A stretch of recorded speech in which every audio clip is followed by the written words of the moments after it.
Assim, eu pelo menos como treinador novo ainda, sem experiência, eu sempre fico muito na dúvida perto de prova, assim, principalmente com um cavalo bom, eu acho que seja bom. Aquela coisa de testar o cavalo, de fico naquela, testo, não faço um percurso da prova ou não faço, fico trabalhando mais manobra separada. Eu tenho bastante dúvida, eu sei que cada cavalo é um cavalo, mas enfim. Boa pergunta, Fabrício, porque isso na verdade é uma dificuldade que todo mundo tem, né? Porque quando você tem um cavalo que realmente tem chance de ganhar uma prova grande, você fica ansioso porque você sabe que você é competitivo com aquele cavalo e ao mesmo tempo que você quer que a prova chegue para você ver se vai andar bem ou não, você fica naquela dúvida, mas será que eu não posso melhorar determinada coisa desse cavalo? E o que eu acho que é muito importante a gente sempre lembrar é assim, ó, muitas vezes você, na final de freio de ouro, por exemplo, você já credenciou teu cavalo, você já classificou teu cavalo, então você já foi pelo menos 2 vezes para a pista com esse cavalo, pelo menos 2 vezes. Então você já tem uma noção de como esse cavalo se comporta. É um cavalo que eu preciso aquecer bastante, preciso aquecer pouco, ele se altera muito quando ele vai para a prova, ou ele é um cavalo que segue tranquilo, segue relaxado, come bem, bebe bem, porque tem cavalo que muda completamente, né? Ele já não come, já não bebe, você vai montar, ele fica prestando atenção na volta. Então, essa é uma das coisas que também é importante você estar atento. Com relação ao apronte que eu dou nos cavalos bem em boca de prova, eu vou procurar sempre encontrar o limite do meu cavalo em casa, não na prova. E como é uma prova importante que eu vou precisar mostrar esse cavalo forte, certamente eu vou testar todas as manobras muito perto do jeito que eu pretendo apresentar, ou às vezes até um pouquinho mais, né, para eu realmente sentir o quanto esse cavalo está na minha mão ou não. Só que eu não aconselho você fazer isso na semana da prova ou na véspera de você embarcar o cavalo para a prova, porque se por acaso você errar a dose, você não vai ter tempo suficiente para poder voltar a casa em ordem para levar o cavalo bem. Então assim, ó, eu normalmente, umas 2 semanas antes da prova, 10 dias antes da prova, é muito provável que eu vá fazer alguns treinos bem intensos com o meu cavalo, né? Cobrando o limite dele no esbarro, cobrando o limite dele no giro, trabalhando com o boi, botando ele na dificuldade, porque sempre eu quero poder fazer esse trabalho mais forte, com tempo de poder corrigir alguma coisa que não tenha ficado do meu agrado, né? Se você faz um treino forte e amanhã você já vai embarcar o cavalo, você já vai não tão seguro, porque você fala, rapaz, eu treinei esse cavalo forte hoje e ele apresentou uma dificuldade em determinado movimento, em determinada velocidade, determinada manobra, e agora como é que eu apresento ele? Então por isso que eu sempre gosto de botar o meu cavalo no fogo entre 10 e 15 dias antes da prova, porque daí eu tenho tempo suficiente para trabalhar alguma coisa que eu sinta que necessita de mais atenção, e eu fico muito mais trabalhando em cima do fundamento das manobras, porque se eu já cobrei forte, o cavalo aparta bem, pecha bem, esbarra bem, gira bem, faz uma figura bem feita, eu não preciso ficar fazendo isso todo dia, né? Então eu já testei, eu vi que está na mão, eu vi que ele tem preparo físico, e aí eu vou procurar dar uma manutenção muito mais de manter ele com um bom preparo físico, mas principalmente ter certeza que o meu cavalo mentalmente e emocionalmente está equilibrado, né? Porque às vezes você tem um cavalo muito bem treinado, com muito potencial, mas a pessoa fica insistindo tanto e repetindo a mesma coisa que o cavalo começa a perder o brilho, perder o brio. Eu sempre uso como exemplo, você está no colégio e aí o professor fala, Fabrício, escreve para Fabrício, você escreve. Ele, rapaz, não é que ele sabe mesmo, escreve de novo. Você escreve. Ele escreve de novo, e de novo, e de novo. Vai chegar uma hora que você já não vai ter boa vontade de escrever, porque você já mostrou para o teu professor que você é capaz de escrever, e ele segue insistindo e pedindo para você escrever de novo. Por que eu estou falando isso? Porque muitas vezes nós pedimos para o cavalo escrever a mesma coisa milhões de vezes. Aí o cavalo começa a perder o brilho, já não escrever com a mesma qualidade, e aí é a hora que o cara embrabece, perde a cabeça e pode fazer bobagem. né? Então, por isso que é importante você construir uma base muito sólida, dar uma espremida forte para sentir se realmente está tudo no lugar, mas se não tivesse, ainda tem um tempo para botar a casa em ordem antes da prova. Seguindo na mesma linha, aí a minha pergunta seria assim, para nós que competimos e levamos animais numa classificatória, tá? Chegamos na classificatória, o nosso animal classificou para o freio de ouro, mas teve alguma manobra que não saiu como a gente desejava, mas esse cavalo vai competir daqui a um mês, daqui a 2 meses de novo na grande final da nossa prova. A minha pergunta é a seguinte, o tempo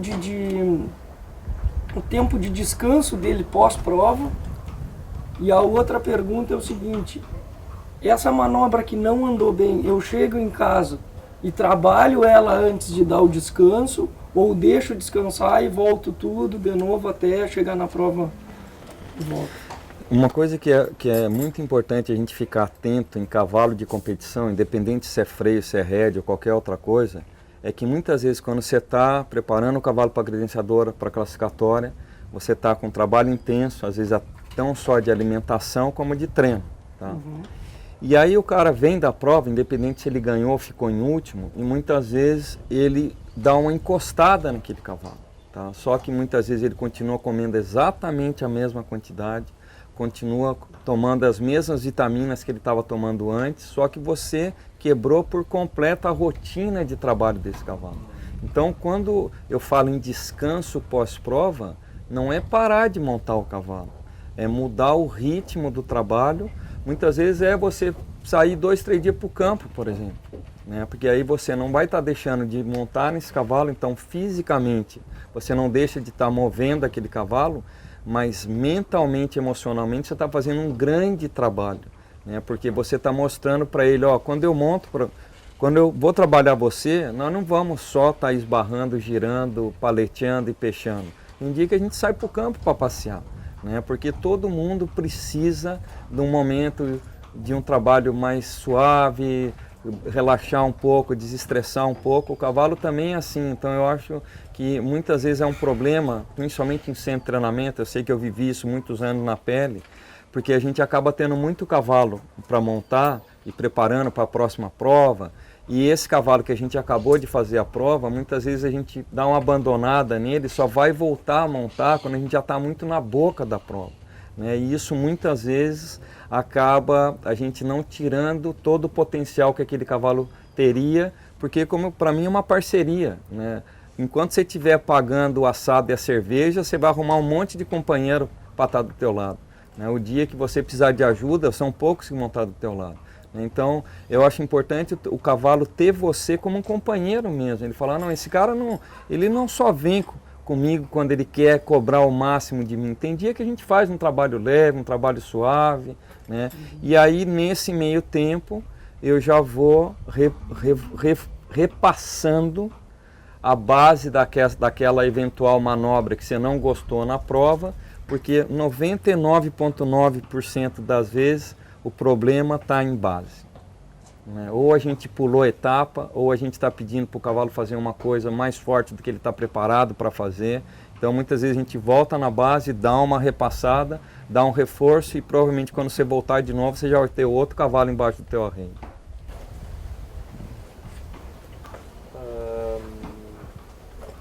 Agora uma pergunta um pouco mais específica assim, sobre os freios. Eu sei que você já deu uma aula aí de freio. Se, por exemplo, eu achei o freio do meu cavalo, tá? Esse é o freio que eu gosto de montar, que o cavalo se adapta com ele.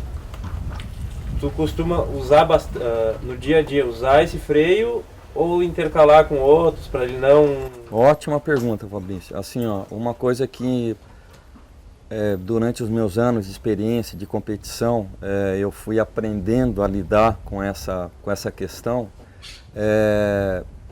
porque quando você está treinando, normalmente é quando você corrige mais o teu cavalo, é quando você repete mais os movimentos.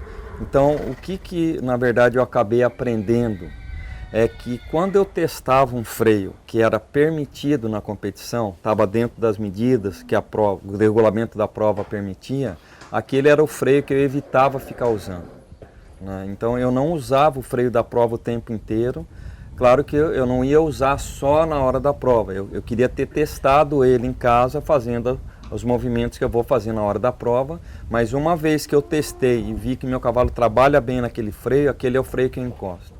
Eu evito ficar usando, porque se a gente usar o freio da prova o tempo inteiro, que você vai estar repetindo os movimentos, você vai estar corrigindo o teu cavalo, provavelmente no dia da prova ele não vai estar respeitando tanto como ele respeitou as outras vezes que você testou em casa. Então por isso que eu evito usar o freio da prova o tempo inteiro. Tá, e falando do freio da prova, eu fiz a primeira passada com o meu cavalo e senti que tem alguns ajustes para fazer. A esses ajustes, antes da próxima passada, eu faço no freio da prova ou faço num freio ou outro freio para não usar o freio da prova, ou não, tu pensa, não, vamos fazer no freio da prova para ele acostumar com o freio da prova e aí competir. Boa pergunta.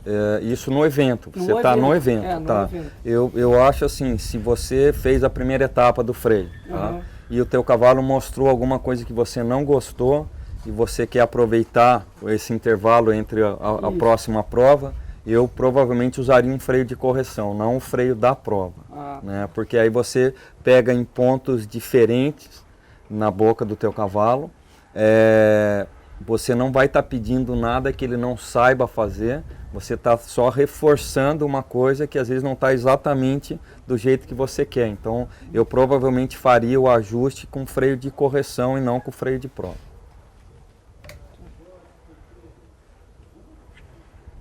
Deixa eu fazer uma pergunta para vocês. São 2 ginetes novos, né, de muito talento, de muito resultado. E uma coisa que para mim é extremamente gratificante, quer dizer, eu comecei a dar curso aqui no Sul em 90, né? Vocês deviam ser muito pequenos nessa época, né?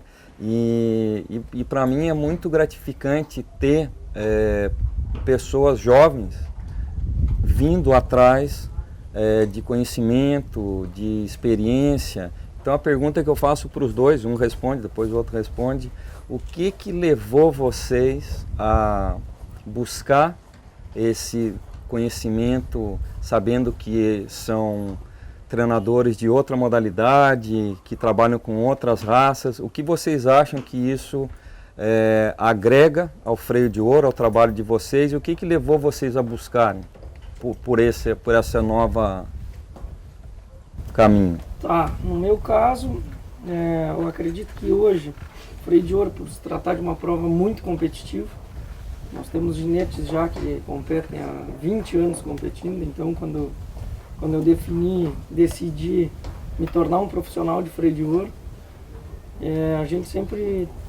eu pensei em buscar sempre o algo a mais, então aprimorar muito o conhecimento e na verdade encurtar caminho.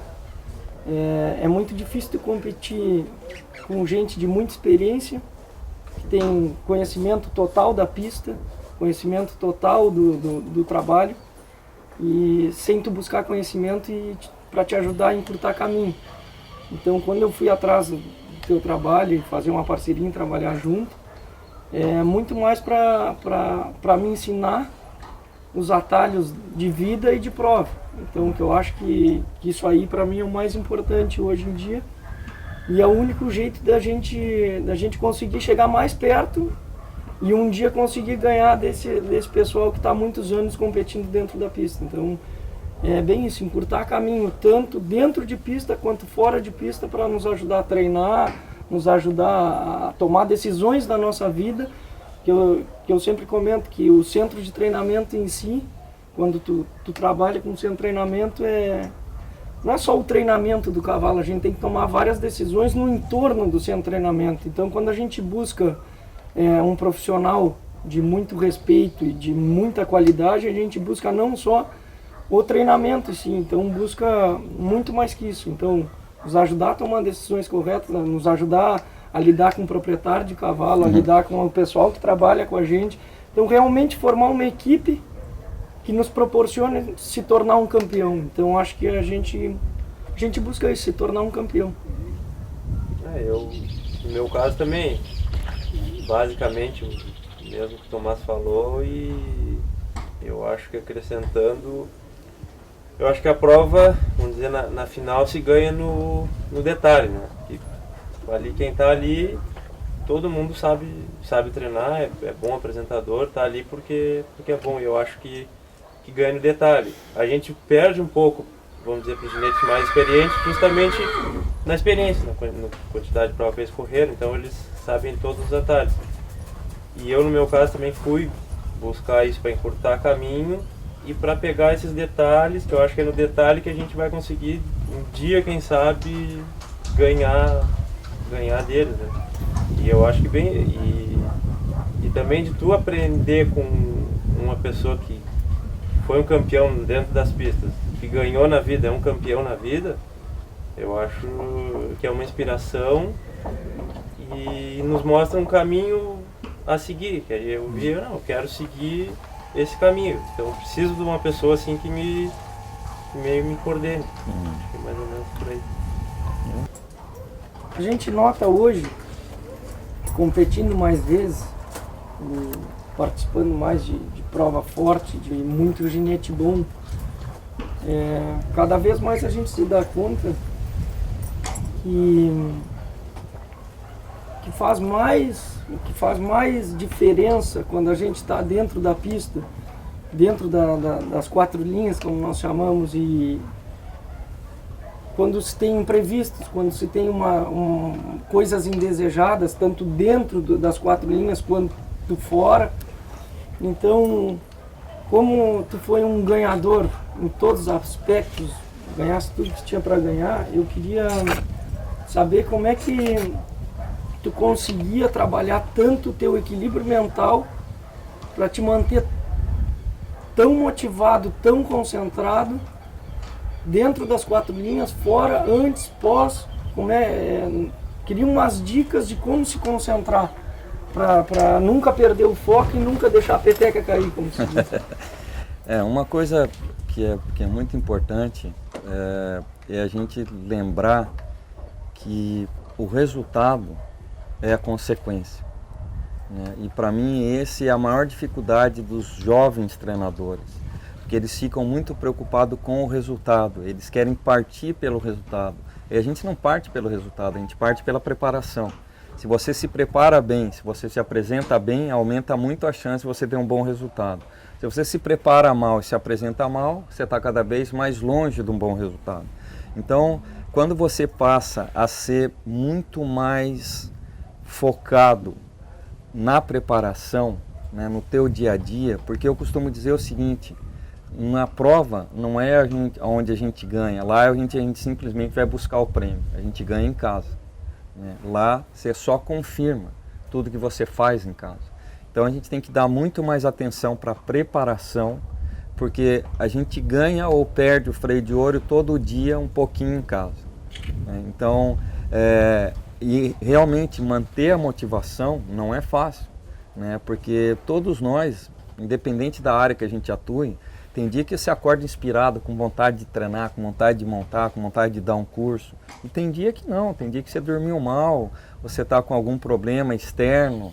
E a gente tem que saber muito bem separar isso para não permitir que um problema externo seja descontado no teu cavalo, ou seja descontado no teu funcionário, ou seja descontado no proprietário de cavalo, né? Então, realmente manter esse equilíbrio não é fácil, e eu sempre costumo dizer que talvez o maior desafio de quem trabalha com cavalo seja aprender a controlar a emoção. Emoção de quem? A nossa emoção, porque se você não controla a tua, como é que você vai controlar do teu cavalo, né? E porque na competição existe pressão, é pressão dos outros competidores, é pressão dos proprietários na beirada da pista querendo ver você se apresentar. Só que se você deixar o lado ruim da pressão te pegar, a pressão vai te engolir, né? Então a gente tem que usar o lado bom da pressão. Qual é o lado bom da pressão? É você pensar que você está trabalhando às vezes anos para tentar coroar o teu trabalho do dia a dia. E quando você vai para um grande evento, você está tendo a chance de mostrar o teu trabalho. E se o teu trabalho for bem mostrado, aumenta a chance dele ser bem coroado, né? Então eu acho que a gente tem que aprender a curtir a prova, a desfrutar da prova. Eu vejo muita gente indo para a prova como se estivesse indo para uma guerra, né? E não é uma guerra, é a nossa profissão, é o que a gente ama, é o que a gente trabalha para fazer, né? Então, se você não for para a prova pensando, eu estou tendo a oportunidade de poder mostrar para todo mundo que está assistindo o meu trabalho, né? Tenha orgulho de mostrar teu trabalho. A gente sempre vai ter um cavalo com chance de subir no ponto mais alto do pódio? Não, nem sempre a gente vai ter isso, né? Mas eu acho que o que a gente tem que colocar como grande desafio? Tentar sempre tirar o máximo possível daquele cavalo. Então, por exemplo, vamos imaginar que você tem um cavalo que é limitado no giro, tá? E esse cavalo, por mais que você trabalhe, por mais que você treine, o que dá para tirar no giro daquele cavalo é 7, porque ele é limitado. Se você entrar na pista e realmente conseguir o 7 de placa, na minha opinião, você tirou 10. Por quê? Porque você tirou o máximo possível daquele cavalo. Então eu acho que muita gente se perde na apresentação porque eles começam a querer tirar algo que o cavalo não tem para dar. Então ninguém deveria conhecer melhor o cavalo do que o treinador, porque é você que monta no teu cavalo todo dia, você que credenciou esse cavalo, você que classificou esse cavalo, você já sabe os pontos fortes e os pontos fracos desse cavalo. Então quando você entrar lá, exalta o ponto forte que ele tem para te dar e o ponto fraco vai dentro do limite dele. Então, se o limite dele é 5 no aparte, se conforme em tirar 5 de aparte. Porque provavelmente você tentar tirar um 7, vai virar 3,5 e não 5. Né? Então, isso eu acho muito importante, você ter muito claro o limite do teu cavalo, o teu limite como apresentador e não tentar tirar nada mais do que o cavalo tem para te oferecer.